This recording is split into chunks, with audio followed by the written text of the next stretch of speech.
Je vais vous parler du projet PAV, qui est une manière nouvelle de dépister et d'opérer le triage pour détecter donc le cancer, le précancer du col, avec un génotypage étendu du HPV et une évaluation visuelle automatisée par IA. Épicentre, Épicentre et la Fondation MSF ont contribué sous mains aspects à ce projet, pas seulement dans les discussions, mais financièrement et avec des ressources humaines, au Malawi notamment, avec la contribution de plus de 6 000 personnes. Alors, le col de l'utérus, là on parle d'une toute petite partie de l'utérus, le col, qui contribue à 90% des cas de cancer du col. Il se trouve à la fin, au bas de l'utérus. Il est constitué de 2 types de cellules, des cellules glandulaires et des cellules squameuses. Et en fonction des changements physiologiques du vagin avec la reproduction, ces cellules sont très agiles, elles se transforment aisément, ce qui les rend susceptibles aux infections par le HPV. C'est un endroit très particulier du corps humain et qui présente donc ces caractéristiques et une affinité pour le HPV. Le col du cancer, le cancer du col est très invasif. C'est un problème de santé publique majeur. Nous avons des estimations. Plus de 600 000 femmes sont affectées par cette pathologie chaque année. Comme vous le voyez sur la carte, les pays en bleu, en bleu, c'est l'incidence et en rouge, la mortalité. La moitié des femmes qui auront cette maladie vont mourir à cause de cette maladie. Et malheureusement, 80% de ces décès vont se produire en Afrique subsaharienne et dans les pays à faibles ressources. On a donc un gros problème d'inégalité en fonction de la géographie, de où l'on vit. Et avec nos activités de prévention, il faut faire tout ce qu'on peut pour lutter contre cette maladie. On sait aujourd'hui que le HPV est la cause du cancer du col de l'utérus. On a des milliers d'études qui l'ont prouvé. Ce qui est très intéressant, c'est qu'on a plus de 200 types de HPV différents, mais tous ne sont pas responsables de cancer. Et l'Agence internationale pour la recherche sur le cancer a classifié 13 types de HPV, groupe 1 ou groupe 1B, groupe 1B, qui sont susceptibles de provoquer des cancers. C'est ce qu'on cible en matière de prévention contre le HPV. Ici, je les ai groupés par couleur. Ça, c'est un concept important à saisir. Les types de HPV sont classifiés en fonction du taux d'attribution de cause du cancer du col invasif. Le numéro 1 en rouge, 16, et représente la cause de plus de 60% des cancers du col. Donc, si on arrive à se débarrasser de ces 16 types, on va réduire de 60% l'incidence du cancer du col. Après, en jaune, 18 et 45, les plus communs des HPV, importants pour ce carcinome. Après, le groupe en vert, c'est un risque qui représente un risque intermédiaire, moyen. Ça représente environ 10% de l'ensemble des cancers du col. Et puis, le groupe des HPV en bleu. Et il faut bien comprendre ça. En groupe, ce sont des types de HPV qui ont été vérifiés. Ils sont carcinogènes, mais la chance que les femmes infectées par ce type de HPV évoluent en cancer du col invasif est très faible. Donc, vous voyez, ils contribuent à moins de 5% de l'ensemble des cancers du col de l'utérus invasif. On comprend bien maintenant l'histoire naturelle de la maladie. On sait on acquiert une infection HPV, là c'est la courbe en rouge, peu après le début des rapports sexuels, et puis la majorité d'entre nous ont un système immunitaire suffisamment costaud pour se débarrasser de l'infection, mais chez 10 à 15%, il reste. Et l'infection va être persistante. Maintenant, on sait qu'on peut faire de la prévention sur l'évolution de l'infection grâce à la vaccination contre le HPV disponible partout dans le monde. 40% des filles de moins de 15 ans reçoivent le vaccin anti-HPV et ça va avoir une incidence sur cette courbe, si bien qu'on n'aura plus de maladie. Mais pour les femmes qui n'ont pas eu la chance d'être vaccinées, il faut faire du dépistage. En France, vous avez plusieurs visites, plusieurs occasions de faire des visites et d'être dépisté, mais dans les contextes à ressources modestes, on aura beaucoup moins cette occasion. L'OMS s'en inquiète beaucoup de cette inégalité. Ils ont lancé un appel pour l'élimination du cancer du col. Il s'agit vraiment de faire baisser drastiquement le nombre de nouveaux cas de cancer du col à un niveau très faible, de sorte que ce ne soit plus un problème de santé publique. Le principal pilier, c'est 90% des filles vaccinées avant 15 ans, 70% des femmes entre 35 et 45 ans doivent être dépistées pour le HPV. Et toute femme chez qui on détecte des lésions précancéreuses ou un cancer doit être traitée. Il faut que 90% des lésions ou des cancers détectés soient traités. Si on arrive à cela, si on obtient ces taux, et tous les pays de l'OMS ont signé pour ça, d'ici 2030, c'est l'objectif 2030, eh bien, à la fin du siècle, on aurait réussi à éliminer partout dans le monde ce cancer du col de l'utérus causé par le HPV.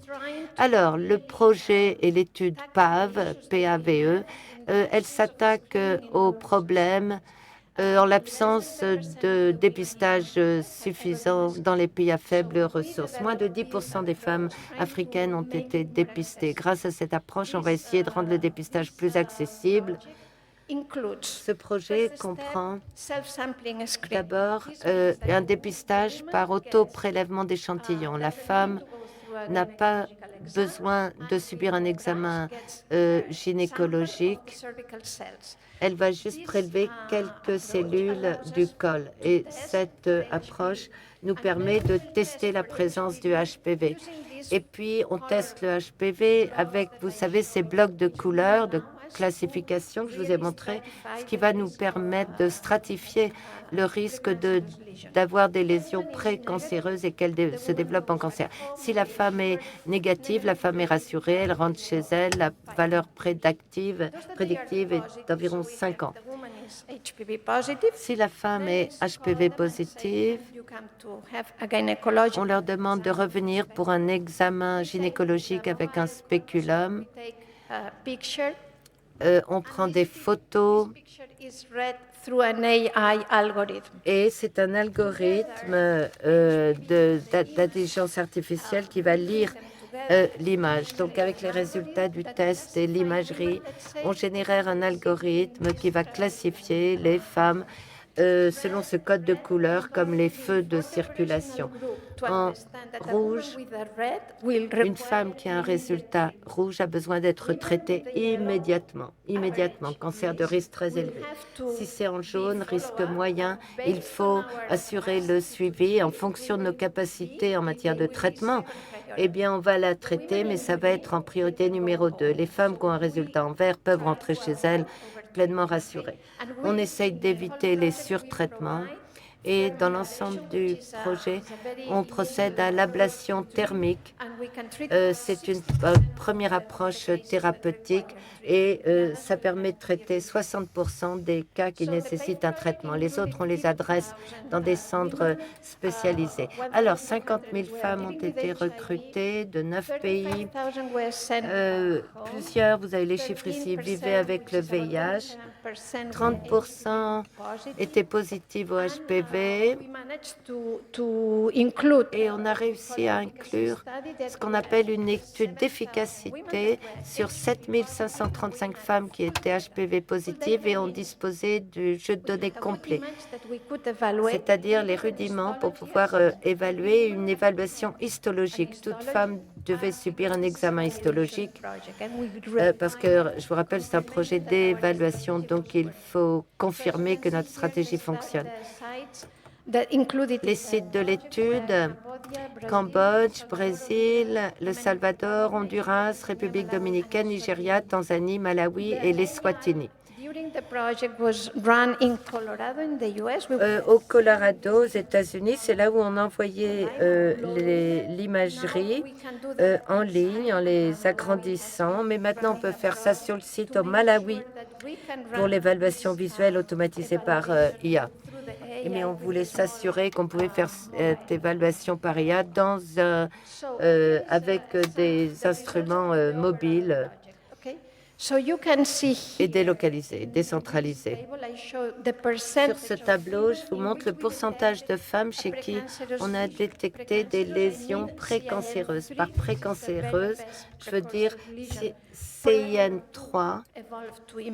Ça, c'est avant que ça évolue en cancer du col invasif. Dans l'ensemble, chez les femmes positives, c'était 7%. Et vous voyez les deux premières colonnes en bleu, les femmes positives au HPV 16, le risque initial était de 15 si elle était HPV négative et jusqu'à 85% si elle était séropositive, positive au VIH.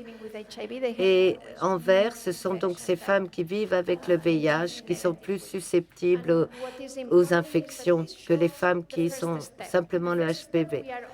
Premières étapes, on peut déjà passer de 7% pour identifier les femmes qui ont un risque de 25%. I think I didn't have the most updated version, but okay. Sorry about that because we had included here another slide in which we show. Et là, nous montrons ce qui se passe lorsqu'on prend l'image. L'image du col du cancer peut être classifiée en 3 groupes, normal, indéterminé ou sévère. Et c'est le groupe sévère qui est vraiment un marqueur de la maladie. Quand on a le degré de sévérité par rapport à l'image et l'information sur le HPV, on peut grader le risque. On parlait tout à l'heure de 20%. Maintenant, on est au-delà de 35% pour le rouge. Si une femme est atteinte du HPV 16, peu importe les résultats de l'imagerie, le risque est déjà très élevé, tellement élevé qu'il faut la prendre en charge et la traiter. Mais le groupe que je vous montrais avant, le groupe des bleus et des verts, l'évaluation de l'image par IA présente une valeur ajoutée. Une femme avec un HPV 31 ou 39 qui représente un risque très faible, si son image est catégorisée comme sévère, le risque immédiatement monte en flèche. Cela nous permet donc d'avoir une approche de dépistage et de triage de très bonne qualité sur le terrain. Et moi, je dis toujours, je serais ravie qu'on m'applique cette méthode. Je serai rassurée. Ce groupe vert, lui, ce sont les femmes qui peuvent être rassurées et rentrer chez elles. Et notre activité opérationnelle se concentre sur les groupes jaunes, roses et rouges qui ont besoin d'un traitement. En résumé, et à la lumière des résultats de notre étude, on a catégorisé comme nécessitant un traitement immédiat 57% des femmes positives au HPV. Pour 22%, on les prend en charge en fonction des moyens et 21% des femmes peuvent rentrer chez elles rassurées. Pour la prise en charge des rouges et des jaunes, on va cibler 98% des cas de pré-cancer et de cancer potentiel. On passe à côté de 2%. qui figure dans le groupe des bleus et verts, mais on ne dispose pas d'un autre test de dépistage. Et ça, on peut arriver à ça avec une seule visite gynécologique. Donc, pour résumer, la stratégie PAV met en lumière le fait que le HPV et l'évaluation visuelle par IA permettent une bonne stratification des risques des lésions précancéreuses et nous pouvons apporter un soutien à la prise en charge clinique et faire de notre mieux pour les femmes qui en ont le plus besoin, notamment sur les terrains aux ressources limitées. Je tiens à remercier toute l'équipe, excellent consortium. Merci aussi à MSF et à tout le monde, à tous ceux qui nous ont aidés. Merci beaucoup.